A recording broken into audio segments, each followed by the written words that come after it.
agar apa yang menjadi misi Allah melalui kematian Yesus Kristus benar-benar digenapi dalam hidup kita untuk memindahkan manusia dari dunia lama hari ini memasuki ke dunia yang baru, yaitu langit baru, bumi baru atau LB3.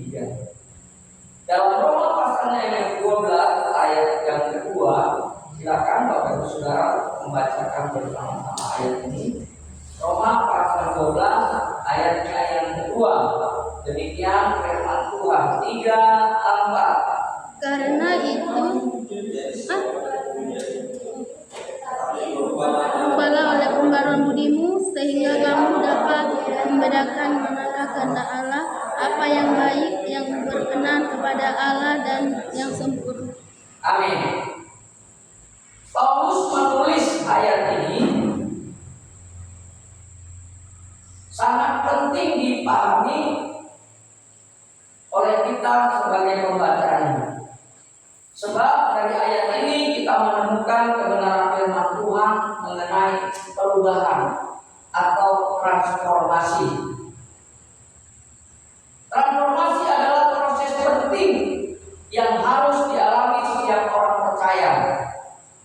Tanpa proses ini tidak mungkin seseorang mengerti kehendak Tuhan, apa yang baik, yang berkenan kepadanya, dan yang sempurna. Banyak orang Kristen tidak memahami transformasi dari sudut firman Allah.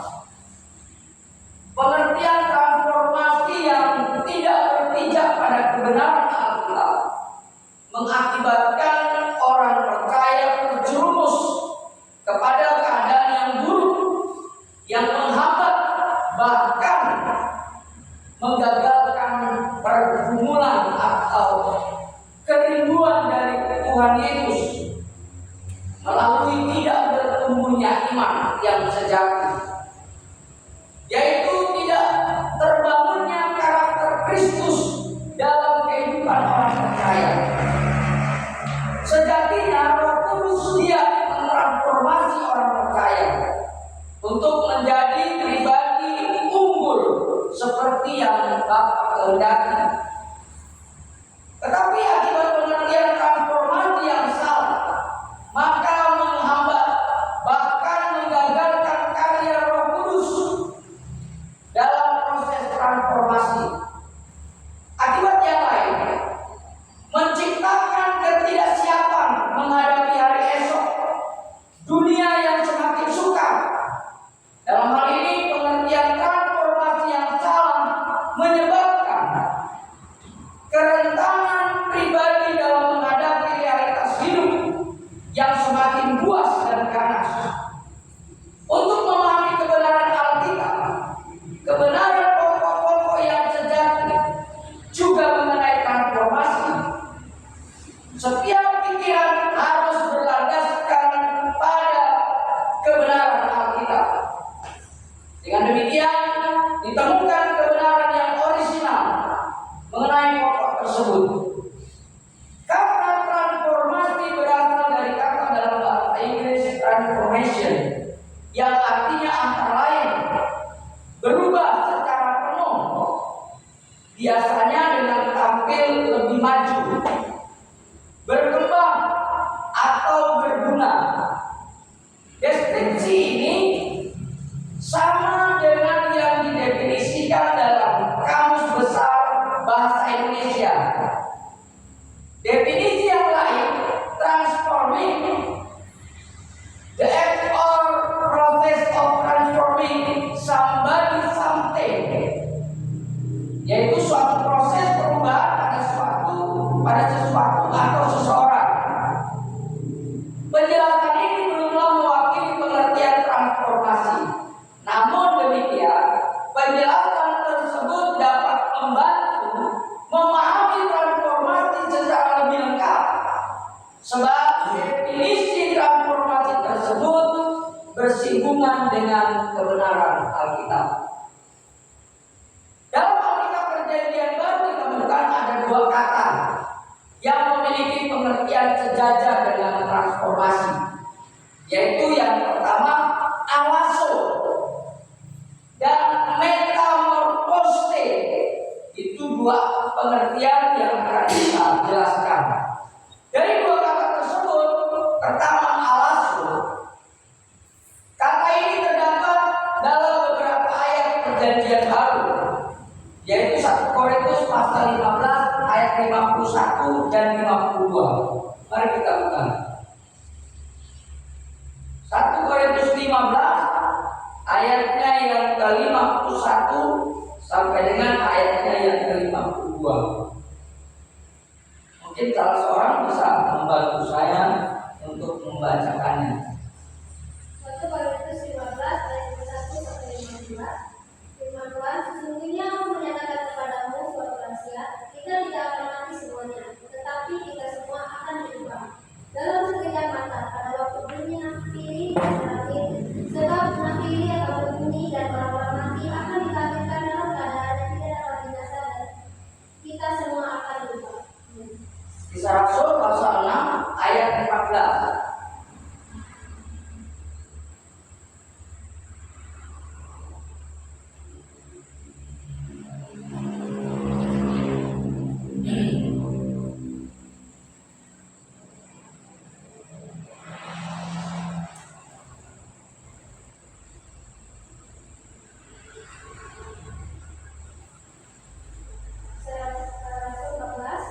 Rasul pasalnya yang ke-6 ayat 14.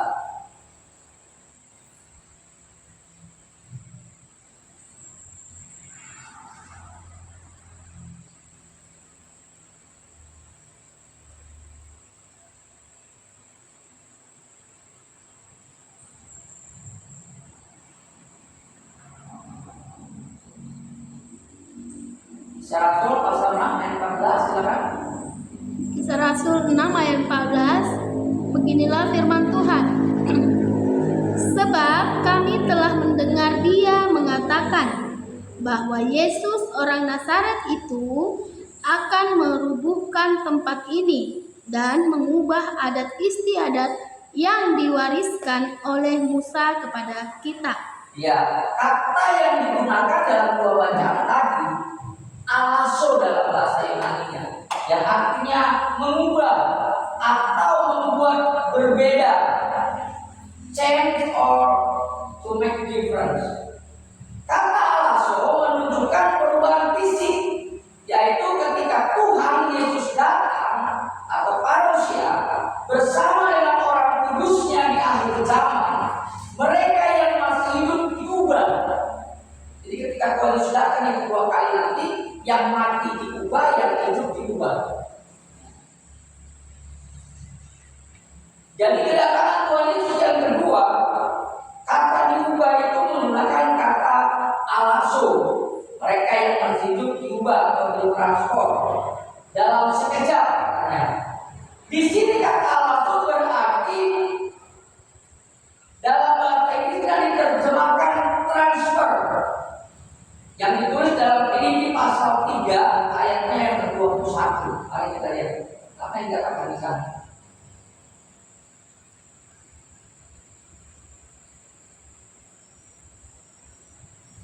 Filipi 3 ayat 21. Ya, Filipi 3 ayatnya yang ke-21. Filipi 3 ayat 21, beginilah firman Tuhan, yang akan mengubah tubuh kita yang hina ini sehingga serupa dengan tubuhnya yang mulia, menurut kuasanya yang dapat menaklukkan segala sesuatu kepada dirinya.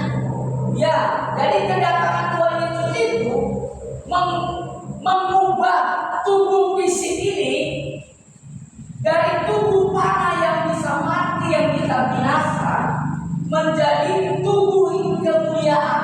Artinya tubuh yang tidak dapat binasa. Nah, itu kata yang digunakan, yaitu alaso, mentransfer dari tubuh panah kepada tubuh yang kekal atau tubuh kemuliaan. Juga terdapat dalam teks lain, yaitu dalam Kisah Rasul pasal 6 ayat 14 tadi. Kata alaso dalam teks ini lebih menunjuk kepada tingkah laku. Coba tolong dibaca sekali lagi. Kisah Rasul pasal 6 ayatnya yang ke-14.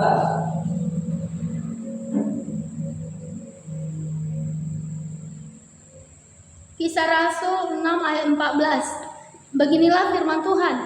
Sebab kami telah mendengar dia mengatakan bahwa Yesus orang Nazaret itu akan merubuhkan tempat ini dan mengubah adat istiadat yang diwariskan. Dalam kisah Rasul ini kata yang digunakan ingin menunjuk kepada sebuah perubahan perilaku, perubahan tingkah laku.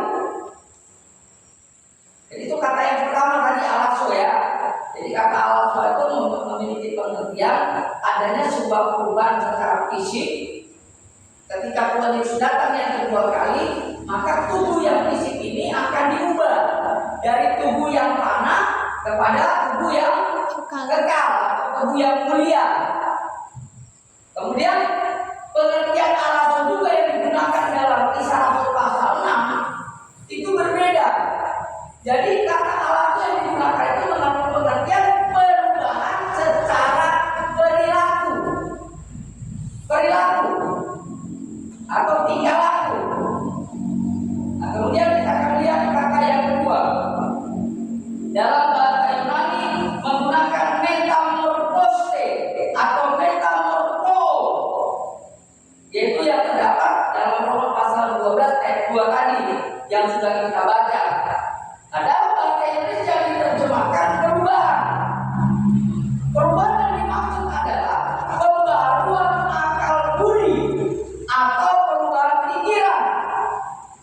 Kata perubahan dari teks aslinya anakainosis yang berarti pembaharuan bentuk lain. Adapun kata budi dalam Roma pasal 12 ayat 2 tadi, teks aslinya adalah naus yang bisa berarti main, pikiran.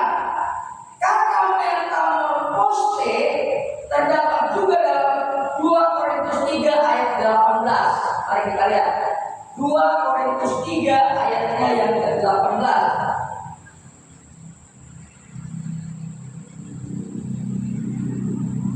2 Korintus 3 ayat 18. Beginilah firman Tuhan.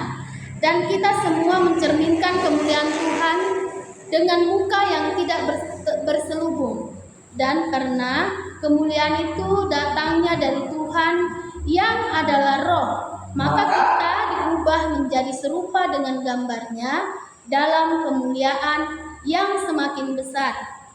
Ya, jadi kita semua mencerminkan kemuliaan Tuhan dengan muka yang tidak terselubung. Dan karena kemuliaan itu datang dari Tuhan yang adalah Roh, maka kata diubah menjadi serupa dengan gambarnya. Di sini Paulus ingin membicarakan mengenai perubahan watak atau kehidupan pribadi orang yang diperbarui oleh Tuhan. Jadi dengan demikian kata metamorphose menunjuk perubahan tingkah laku dari orang berdosa menjadi seperti Allah.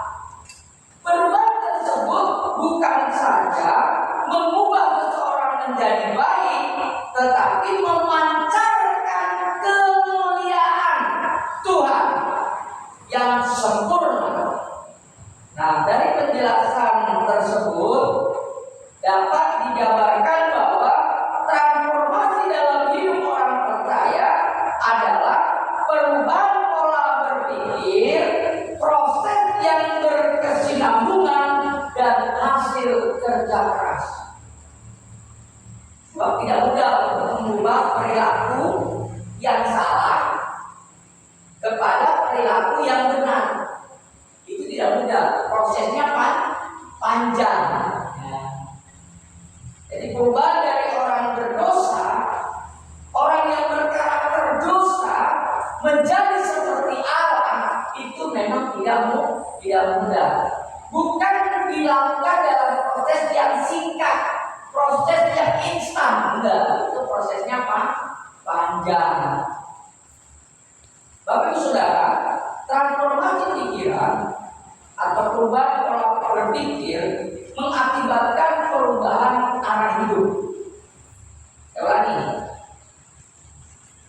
Perubahan pola pikir atau perubahan atau transformasi cara berpikir mengakibatkan perubahan arah hidup.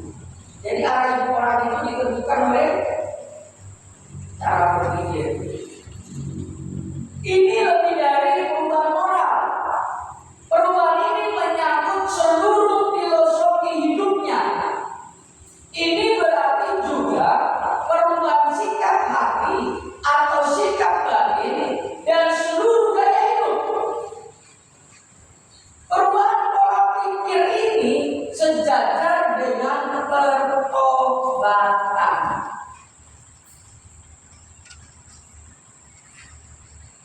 Sebab pertobatan pada dasarnya adalah perubahan pola berpikir.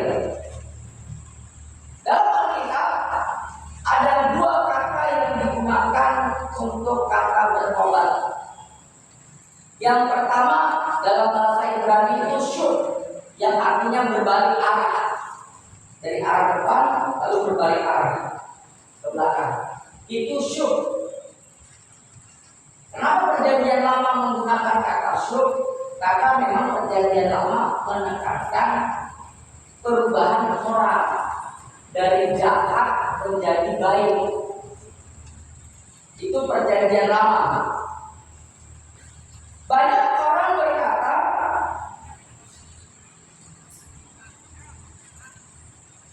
tentang pertobatan pada dasarnya adalah sekedar perubahan moral. Contoh dari minum, berhenti minum, tidak mabuk maksudnya. Dari pemabuk tidak mabuk lagi karena sudah bertobat. Dari berjudi berhenti berjudi. Ya karena habis uangnya mungkin, gak punya uang lagi makanya berjudi. Gak tahu ada uangnya lagi. Ya. Kemudian dari gak pernah ke gereja, lalu dia ke gereja. Nah, pemahaman umum mengatakan bahwa hal seperti ini sudah bertobat. Menurut ukuran perjanjian lama, kata yang dimengerti oleh orang pada umumnya itu benar, menggunakan kata shut, artinya berbalik arah tadi, ya secara moral. Yang tadinya tidak judi berhenti judi, yang tadinya pernah ke gereja sekarang ke gereja, yang tadinya pemabuk dia tidak lagi pemabuk. Nah dari kata shut, pemahaman itu tidak salah.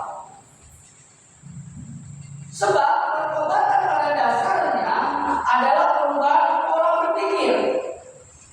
Bertobat dari bahasa Yunani bukan sekedar perubahan moral baru, tetapi arah hidup yang diubah. Arah hidup yang terjadi berorientasi atau tertuju kepada hal-hal duniawi berpindah ke kerajaan surga atau hal-hal surgawi. Dalam bahasa Yunani kata bertobat adalah metanoeo atau metanoia yang berarti perubahan pikiran. Beda dengan perjanjian lama. Perjanjian lama menggunakan kata shut, sedangkan perjanjian baru menggunakan kata metanoia, artinya perubahan cara berpikir. Transformasi yang terjadi dalam diri seseorang membuka pikiran dan kesadaran sehingga dapat menghayati dari mana ia datang dan kemana ia pergi. Seperti dikatakan dalam Yohanes 3:8-11. Bagi orang percaya, transformasi menyadarkan bahwa dirinya bukan berasal dari dunia. Wah, ini tidak mudah. Kita ada di dunia, tapi bukan berasal dari dunia. Ya, kita berkata bahwa kamu dipilih dari dunia supaya jangan menjadi serupa dengan dunia. Yang dikatakan dalam Roma 12 ayat 2 tadi.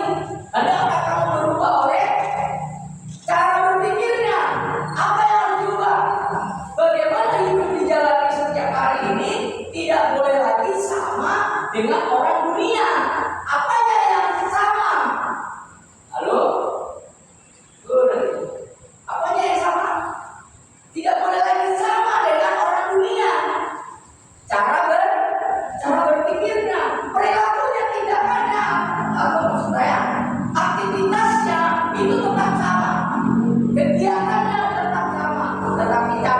berpikirnya yang berbeda.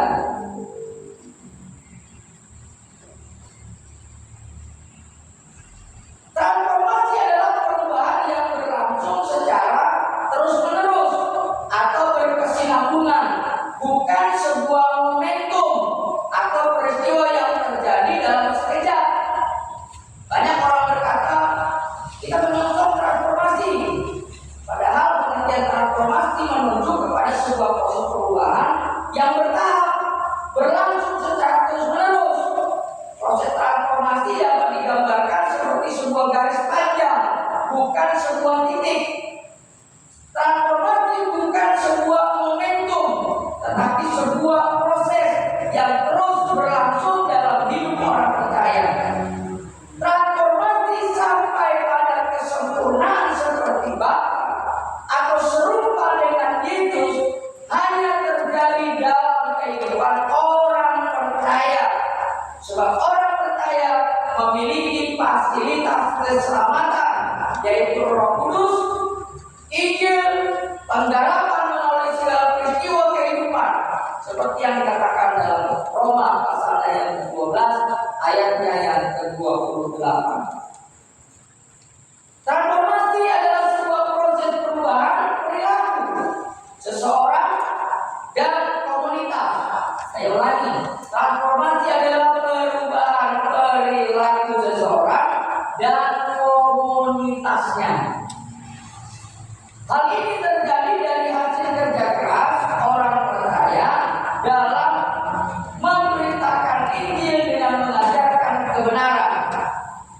Perubahan dunia, kekafiran pada abad mula-mula oleh kekristenan adalah hasil pelayanan yang tak kenal lelah, bukan hanya karena pergumulan doa, tetapi juga karena kerja keras. Dalam hal ini bukan berarti doa tidak berperan. Doa berjalan seiring.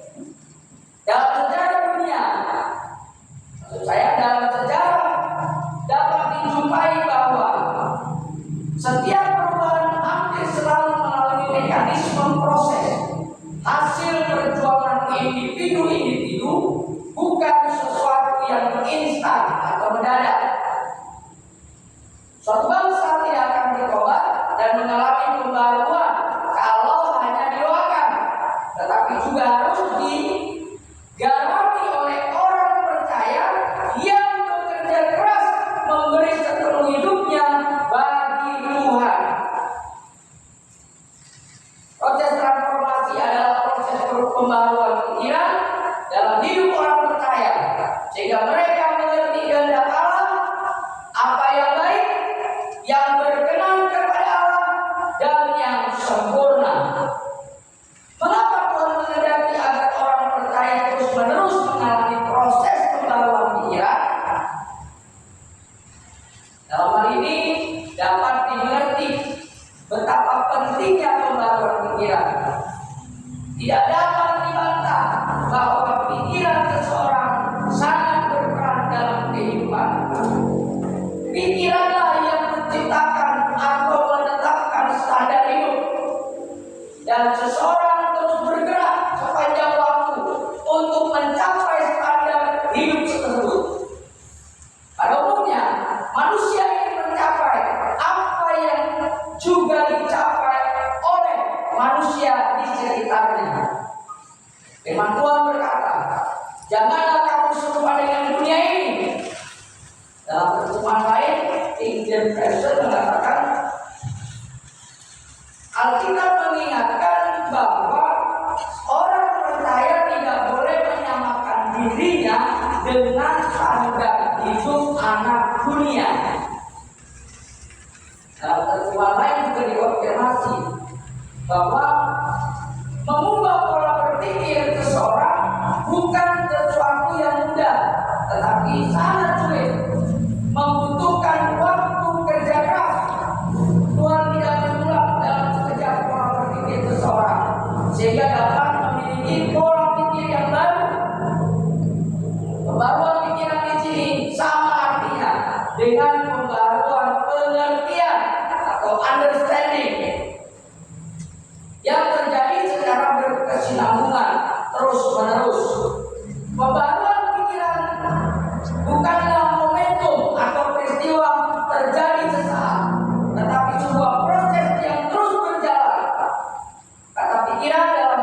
pasal 12 ayat 2 adalah naus, yaitu yang bertalian dengan kesadaran terhadap kebenaran yang membangun pemahaman makna hidup yang benar.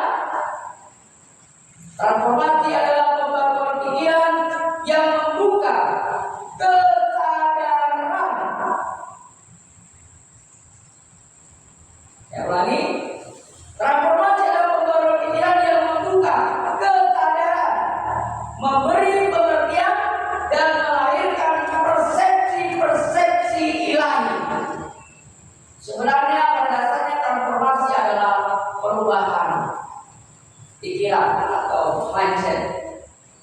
Bapak Ibu Saudara yang dikasihi dalam nama Tuhan, mari kita membuka dalam Efesus pasalnya yang keempat ayatnya yang ke-27. Efesus pasalnya yang keempat ayatnya yang ke-27.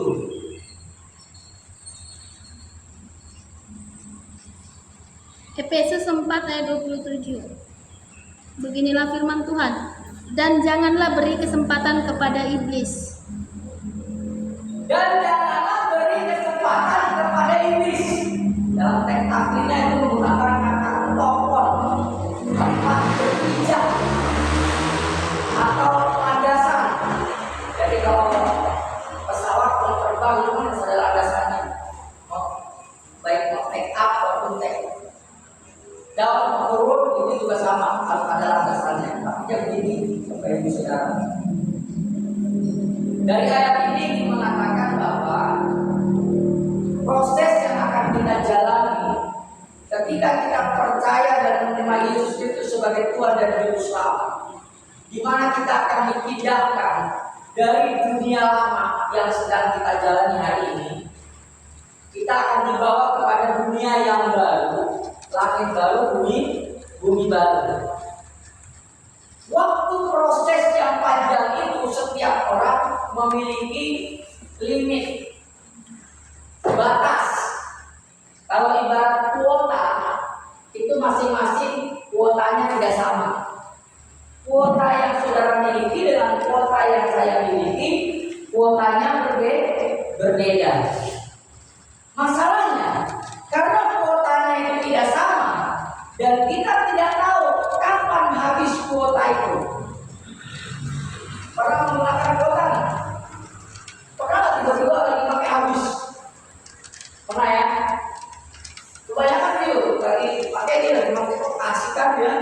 Tahu-tahu sudah nggak bisa loading lagi nih. Kenapa nih? Oh ternyata kuotanya habis. Nah, pemahaman ini ingin menyadarkan kepada kita bahwa sebenarnya karena begitu sulitnya sebuah proses perubahan pikiran untuk mengendalikan hidup, untuk mengubah perilaku, untuk mengubah konsep-konsep, filosofi-filosofi dalam menjalani hidup menuju dunia yang baru, tidak mudah. Maka kita harus menyadari bahwa jangan pernah kita menunda untuk menjalani perubahan. Jangan pernah menunda, karena kita tidak tahu kuota kita masing-masing. Sementara proses yang akan kita jalani ini bukan proses yang mudah, proses yang sulit. Jadi kalau tidak segera dimulai untuk merubah cara berpikir, maka tidak mungkin ketika kuotanya habis kita nggak sempat berubah. Jadi artinya Bapak Ibu Saudara, ayo selagi ada kesempatan, mari jangan menunda kesempatan. Sebab kesempatan itu nggak bisa mundur, nggak bisa diulang lagi.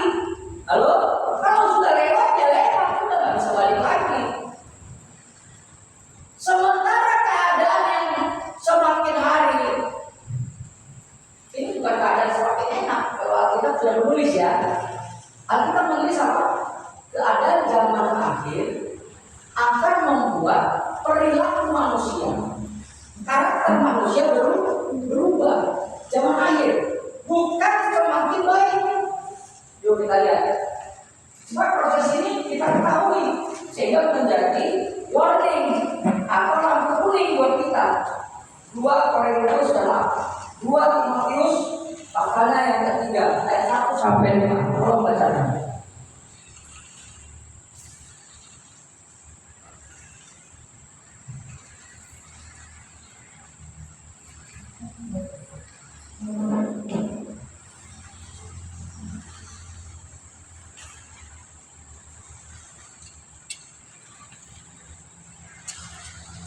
Ya, silakan dibacakan. 2 Timotius 3 ayat 1 sampai 5. 2 Timotius 3 ayat 1 sampai 5. Dengan perikop keadaan manusia pada akhir zaman. Ketahuilah bahwa pada hari-hari terakhir akan datang masa yang sukar. Manusia akan mencintai dirinya sendiri dan menjadi hamba uang. Mereka akan membual dan menyombongkan diri. Mereka akan menjadi pemfitnah. Mereka akan memberontak terhadap orang tua dan tidak tahu berterima kasih, tidak memperdulikan agama, tidak tahu mengasihi, tidak mau berdamai, suka menjelekkan orang, tidak dapat mengekang diri, garang, tidak suka yang baik, suka mengkhianat, tidak berpikir panjang, berlagak tahu, lebih menuruti hawa nafsu daripada menuruti Allah. Secara lahiriah mereka menjalankan ibadah mereka, tetapi pada hakikatnya mereka memungkiri kekuatannya. Jauhilah mereka itu. Ya, jadi keadaan manusia sekarang ini yang sedang berlangsung, itu manusianya bukan semakin baik. Manusia akan semakin rusak, manusia akan semakin jahat. Artinya, kalau proses perubahan itu kita tunda, ingat, Alkitab berkata tadi, jangan beri kesempatan kepada iblis. Topon. Pikiran itu bisa menjadi topon. Apa itu? Landasan. Di mana iblis bisa dia bertandang di situ, bertandang. Kalau mencok bertandang. Bahasa Indonesia bertandang atau bertandang. Kalau burung mencok bertandang, bertengger. Kalau bertengger dia udah berhenti di situ. Kalau baru terbang ke mencok. Nah, bertandang apa? Ya bisa katakan bertengger lah boleh. Ya, jadi pikiran itu bisa menjadi tempat iblis untuk bisa bertengger di situ. Bisa mencok itu apa? Bisa diam di situ. Maka katakan jangan beri kesempatan kepada iblis. Jadi kalau kita memberi kesempatan kepada iblis melalui penundaan untuk kita berubah, maka iblis akan terus akhirnya tinggal di situ, terus mempengaruhi pikiran melalui orang-orang sekitar lingkungan kita ini, di mana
kita.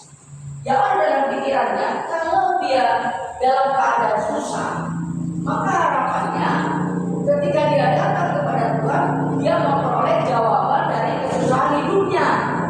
Dalam tanda kutip, kesusahan hidup jasmani.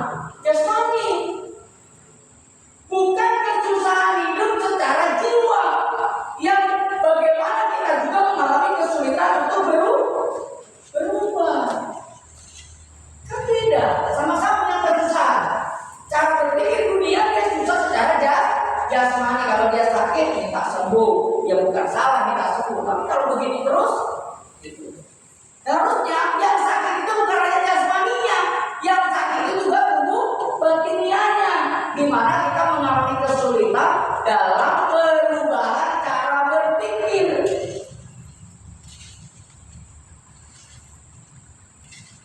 Itulah kenapa akhirnya 1 Korintus pasal 10 sudah kita lihat. 1 Korintus pasal 10 mulai ayatnya yang ke 6 sampai maksudnya 3 sampai 6.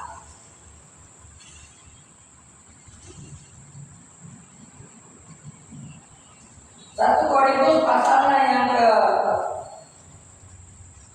6 ayat 3 sampai 6. Ya. 1 Korintus 6 Ya. ayat 3 sampai 6, beginilah firman Tuhan. Tidak tahukah kamu bahwa kita akan menghakimi malaikat-malaikat? 1 Korintus 6 ayat 10. 1 Korintus 10 ayat 3 sampai 6. 1 Korintus 10 ayat 3 sampai 6. Ya. Mereka semua makan makanan rohani yang sama, Ya. dan mereka semua minum minuman rohani yang sama. Sebab mereka minum dari batu karang rohani yang mengikuti mereka, dan batu karang itu ialah Kristus. Tetapi sungguh pun demikian, Allah tidak berkenan kepada bagian terbesar dari mereka, karena mereka ditewaskan di padang gurun. Semuanya ini telah terjadi sebagai contoh bagi kita untuk memperingatkan kita supaya jangan kita menginginkan hal-hal yang jahat seperti yang telah mereka perbuat. Amin. Saudara, kalau saudara membaca seterusnya, hal-hal yang jahat itu hal sederhana sebenarnya. Secara umum ini tidak jahat, tapi ternyata Alkitab menuliskan bahwa perkara kecil itu jahat. Apa itu yang mau saya katakan kepada saudara? Ini, bangsa Israel itu adalah gambaran kehidupan manusia yang sekarang kita ini. Itu gambarnya, artinya kopiannya. Kita ini kopiannya dari bangsa Israel dalam menjalani hidup. Apa yang dikopi dari kehidupan kita? Yang dikopi adalah hal-hal yang jasmani yang pernah dijalani oleh bangsa Israel, yang membuat bangsa Israel gagal memasuki tanah Kanaan. Berapa orang yang masuk? 2. Hanya 2 orang, Yosua dan Kaleb. Apa yang membuat mereka gagal? Yang membuat mereka gagal, dikatakan ayat 3 tadi, mereka makan minum dari rohani yang sama. Loh, makan minum dari makan minum dari minuman rohani yang sama. Artinya Alkitab ingin mengatakan begini, bangsa Israel dulu dengan kita itu sama-sama mendapat perlindungan, pemeliharaan, pertolongan dari Tuhan. Bangsa Israel ketika keluar dari tanah Mesir menuju tanah Kanaan di padang gurun ini, mereka mendapat perlindungan dari tiang api kalau siang, kalau malam dari tiang awan. Itu bentuk pemeliharaan selama mereka berada di padang gurun untuk menuju sampai ke negeri tanah perjanjian namanya Kanaan.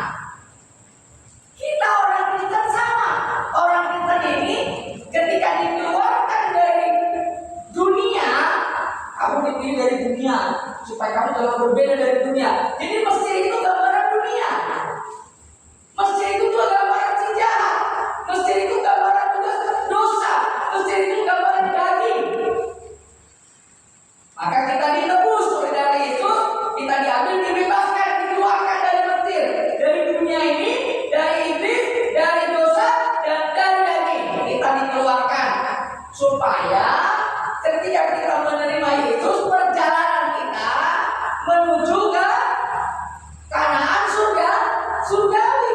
Maka sepanjang perjalanan di dunia ini menuju surgawi, Allah memberi perlindungannya. Perlindungan sama seperti Israel, tiada awan dan tiada api. Dia memberikan perlindungan, pemeliharaan, pertolongan.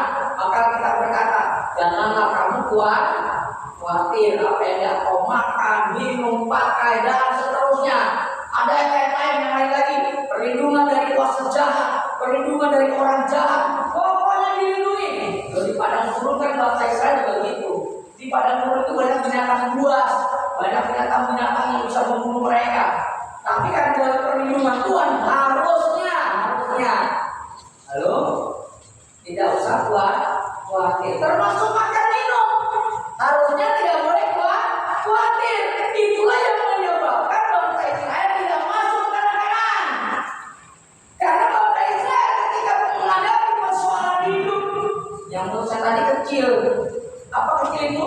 Makan minum. Kalau baca terusnya itu, bangsa Israel makan dan minum, pesta pora dan lain sebagainya. Ternyata yang membuat bangsa Israel rata-rata tidak masuk ke tanah Kanaan itu karena masalah kecil, makan minum. Itulah dia membuat mereka bersungut-sungut. Apa katanya? Musa, kenapa kamu bawa aku kepada gurun ini? Bukankah di Mesir itu lebih enak? Apa di Mesir itu ada kuburan sehingga kamu bawa aku kepada gurun? Pikirannya. Dia nggak ngerti bahwa ketika dia dibawa kepada gurun, dia ada dalam perlindungan Tuhan, pemeliharaan Tuhan, pertolongan Tuhan. Harusnya pikirannya tidak berfokus kepada perkara dunia jasmani, tapi harus berfokus kepada Allah yang melindungi, yang memelihara tiang awan dan tiang api. Sehingga ketika dia di padang gurun merasa tidak ada makanan, dia nggak perlu khawatir harusnya. Itu yang menyebabkan Tuhan marah. Waktu mereka merasa haus, lalu bersungut-sungut sama Musa, lalu Tuhan bilang, Musa, tolong pukul batu itu, supaya keluar air. Saudara, yang dipersoalkan di sini sebenarnya bukan Musa memukul batu, tapi karena bangsa Israel bersungut-sungut. Batu kan nggak mungkin keluar air, batu nggak mungkin keluar air. Halo, nggak mungkin. Tapi itu dibuat Allah. Apa maksudnya? Maksudnya Allah ingin menunjukkan dari batu itu sesuatu yang tidak mungkin bisa Allah lakukan. Kenapa harus takut gitu? Hanya masalah makan minum, kamu menutupi Tuhan melalui Musa. Hanya masalah makan minum. Hari ini kan orang kita banyak begitu. Gara-gara masalah makan minum, melupakan panggilan yang sesungguhnya bahwa dia akan dibawa ke tanah Kanaan. Proses yang harusnya perjalanan 3 hari dicapai berapa lama? 40 tahun. Jauh banget kan? Jauh banget. Kenapa? Karena begitu sulit prosesnya. Mereka selalu membangkang, mereka selalu memberontak. Itu membuat mereka lama. Coba mereka tahan, mereka nurut, pasti berubah dia. Pasti dia sampai tanah Kanaan. Amin. Apa yang membuat Yosua dan Kaleb sampai? Karena dia tidak memandang masalah hidupnya. Ketika dia ditugaskan mengintai. Yang 10 orang 12 yang ditugaskan bola. Yang 10 orang mengatakan sesuatu yang buruk tentang masalahnya. Apa mungkin kita bisa menguasai Kanaan? Orang yang besar-besar jago perang dan sebagainya. Tapi Yosua dan Kaleb bilang, enggak, kita bisa mengalahkannya. Itu yang menyebabkan Yosua Kaleb masuk ke Kanaan.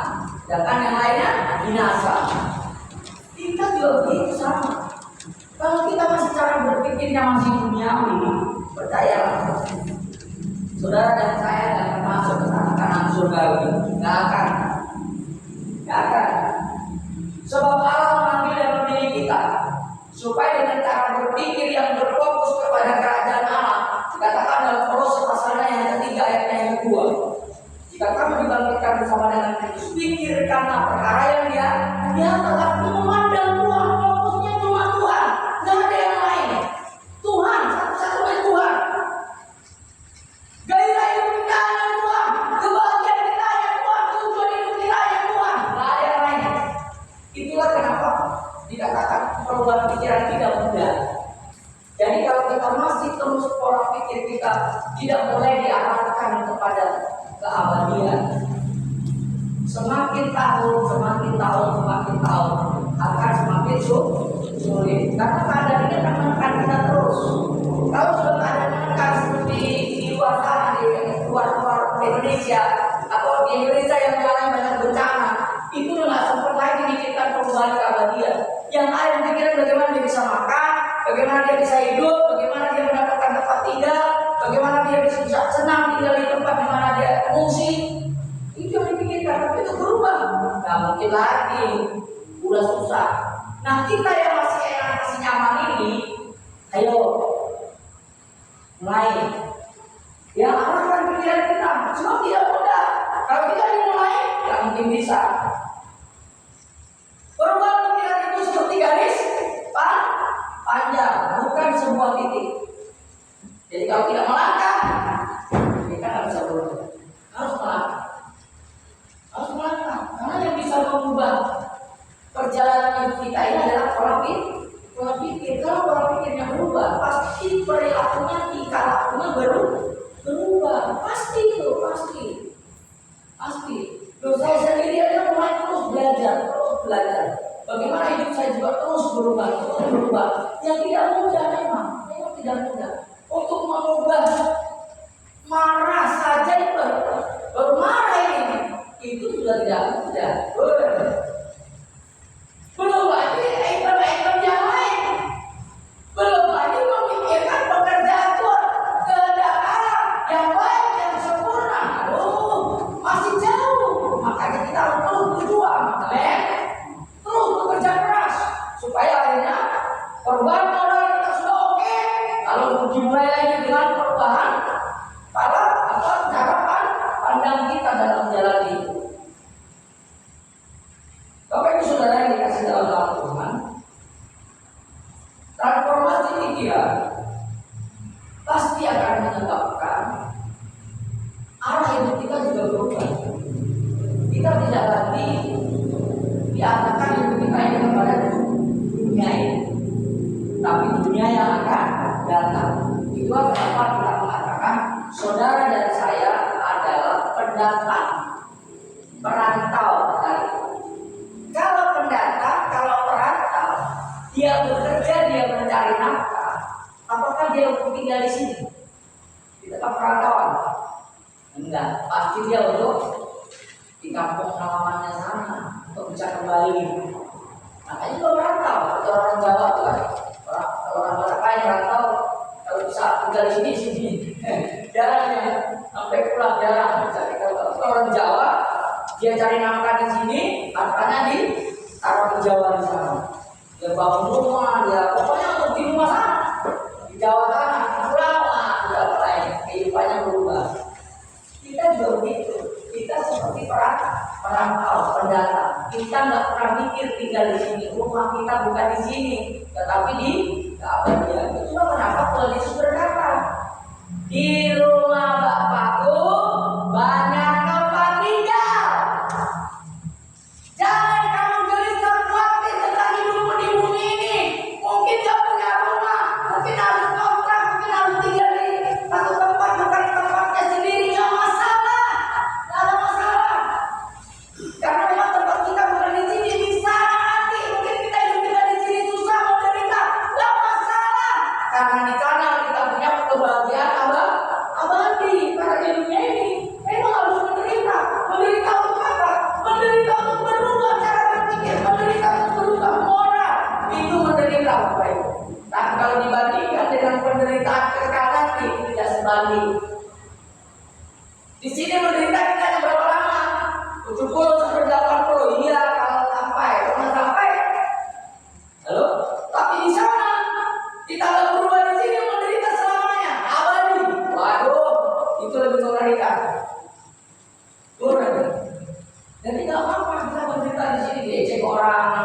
dihina orang, dianggap nggak gaul, dianggap jadul. Kan zaman ini merusak. Orang itu model-model sekarang, model-model baru lagi. Pokoknya yang kupu-kupu ada mengkilat-kilat, ada gambar kelinci, ada gambar monyet, ada gambar apa? Nela. Nela kan lagi model sekarang ini. Ya, itu orang jalannya kan begini. Apa ini bukunya? Mesti salaman nggak bisa gini. Tidak ada.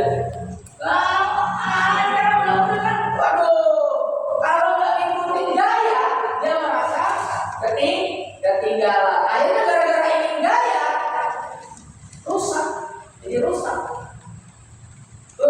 Mau kabar lagi nih, gigi bukan gigi palsu, tapi giginya bisa nyala. Giginya bisa nyala.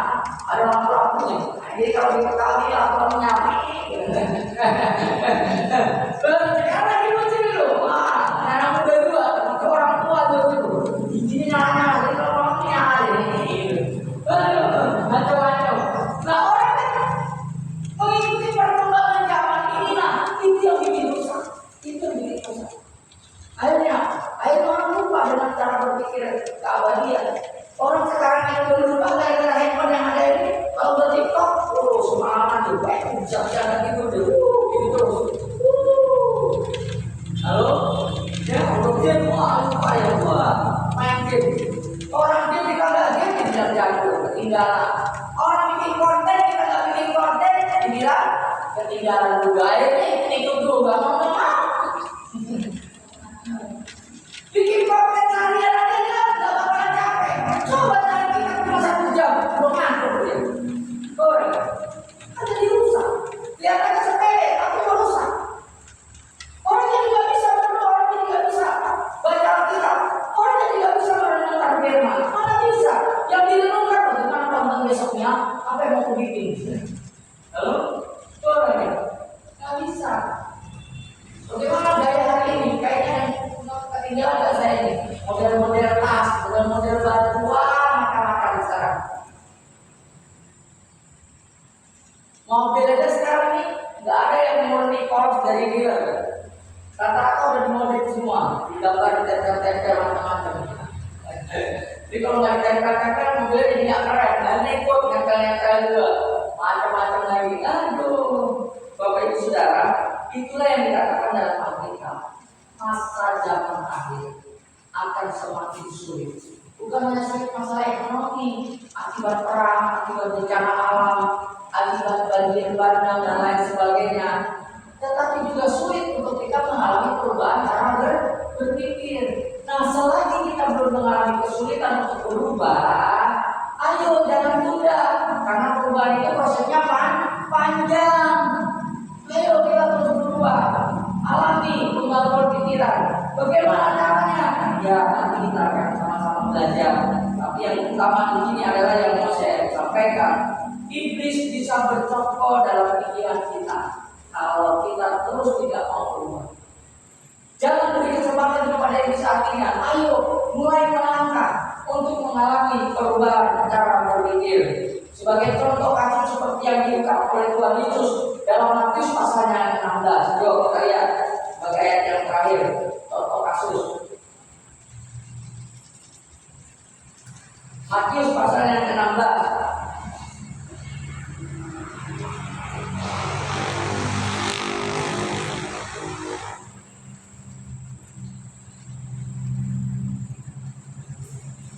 Ayat yang ke-21 sampai 23. Ini kelihatannya sederhana, tapi ini jahat dan membinasakan. Yo, baca bersama. Matius pasalnya yang 16, ayatnya ke-21 sampai 23. 3, 4. Sejak waktu itu Yesus mulai menyatakan kepada murid-muridnya bahwa ia harus pergi ke Yerusalem dan menanggung banyak penderitaan dari pihak tua-tua, imam-imam kepala dan ahli-ahli Taurat, lalu dibunuh dan dibangkitkan pada hari ketiga. Tetapi Petrus menarik Yesus ke samping dan menegur dia, katanya, "Tuhan, kiranya Allah menjauhkan hal itu sekali-kali Maka Yesus berpaling dan berkata kepada Petrus, Enjang, engkau masuk batu sandungan bagiku, sebab engkau bukan memikirkan apa ya dipikirkan Allah, melainkan apa ya pikirkan dipikirkan manusia. Sederhana, orang memikirkan makan minum tidak akan baik. Betul, orang mikir makan minum baik, kalau manusia nggak makan mati, nggak juga kalau sehari-hari, ya, nggak bakal mati kok. Ya. Orang berpikir bahwa memikirkan hal-hal baik menurut umum pandangannya itu baik, betul baik, tapi menurut Allah apa baik? Ternyata Petrus jahat. Akhirnya apa ini? Katanya. Padahal dia baik pikirannya, apa pikirannya? Mencegah Yesus supaya jangan dibunuh baik nggak? Baik, tapi dengan perbuatan baiknya justru menggagalkan rencana Allah. Yang harusnya Yesus mati kalau dia nggak rencana, ya nggak mati, gagal rencana Allah untuk menyelamatkan manusia. Itu pikiran jahat. Maka sebenarnya pikiran manusia kalau tidak diubahkan seperti yang Tuhan mau, ini khususnya orang Kristen ya, khususnya orang Kristen, dia jahat, dia sedang melakukan kejahatan. Saya ulangi, kalau orang Kristen pikirannya tidak berubah, hanya memikirkan apa yang dipikirkan oleh manusia. Apa yang dipikirkan manusia? Perkara-perkara duniawi. Ada orang-orang jahat yang menurut Tuhan dikatakan ini apa ini sebagai batu sandungan ya. Jadi kalau saudara dan saya masih memikirkan perkara dunia, sebenarnya Tuhan menginginkan pikirkan perkara yang di atas. Kita adalah orang-orang yang jahat. Maka ayo kita sama-sama mulai belajar memikirkan perkara yang di atas, supaya kita tidak menjadi batu sandungan bagi pekerjaan Tuhan, supaya kita menjadi batu sandungan bagi rencana dan kehendak Tuhan dalam kehidupan banyak orang. Akhirnya, Bapak Ibu Saudara, saya ingin mengatakan perubahan itu tidak mudah, sulit, sangat sulit. Alkitab mengatakan kerajaan surga seperti unta masuk lubang jarum, artinya mustahil, tapi juga berarti tidak bisa. Alkitab juga mengatakan kerajaan surga itu seperti pintu yang sisa. Banyak orang yang masuk tapi sedikit dan bahkan tidak bisa. Artinya betapa sulitnya kerajaan surga itu. Karena kita harus mengalami perubahan. Akan dimulai dari sekarang. Karena perubahan itu tidak ada di kita, harus berjuang keras dari sekarang.